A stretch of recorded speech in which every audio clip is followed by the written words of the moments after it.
গেল বছরের ৫ আগস্ট ভারতে পালিয়ে যাওয়ার পর থেকেই এখনো পর্যন্ত সে দেশেই অবস্থান করছেন শেখ হাসিনা।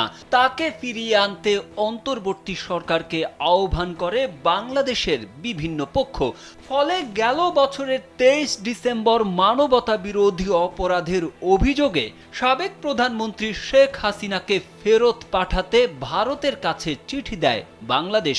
অবশ্য ভারতের দিক থেকে তখন কোনো ইতিবাচক সাড়া পাওয়া যায়নি, কিন্তু আওয়ামী লীগ সরকারের সময় ভারতের সঙ্গে করা চুক্তির মাধ্যমেই শেখ হাসিনাকে ফিরিয়ে আনা সম্ভব বলে মন্তব্য করেছেন দুর্নীতি দমন কমিশন দুদকের চেয়ারম্যান ডক্টর মোহাম্মদ আব্দুল মোমেন। এখন যে কোনো ব্র্যান্ডের পুরাতন এসি বদলে নতুন ওয়ালটন এসিতে উপভোগ করুন 25% ছাড়।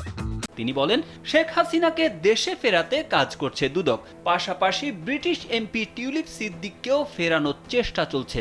বুধবার এসব কথা বলেন দুদক চেয়ারম্যান। টিউলিপ সিদ্দিককে দেশে ফিরিয়ে আনার বিষয়ে ডক্টর মোহাম্মদ আব্দুল মোমেন বলেন, ব্রিটিশ এমপি টিউলিপ সিদ্দিক আত্মপক্ষ সমর্থনের সুযোগ হারিয়েছে। তাকে দেশে ফেরাতে ইন্টারপোলের সহযোগিতা নেবে দুদক। এর আগে চলতি বছরের ২৩ এপ্রিল দুর্নীতির মামলায় অভিযুক্ত সাবেক প্রধানমন্ত্রী শেখ হাসিনা ও তার ভাগ্নি ব্রিটেনের সাবেক প্রতিমন্ত্রী টিউলিপ সিদ্দিককে দেশে ফিরিয়ে আনার প্রক্রিয়া শুরু হয়েছে বলে জানিয়েছিল দুদক।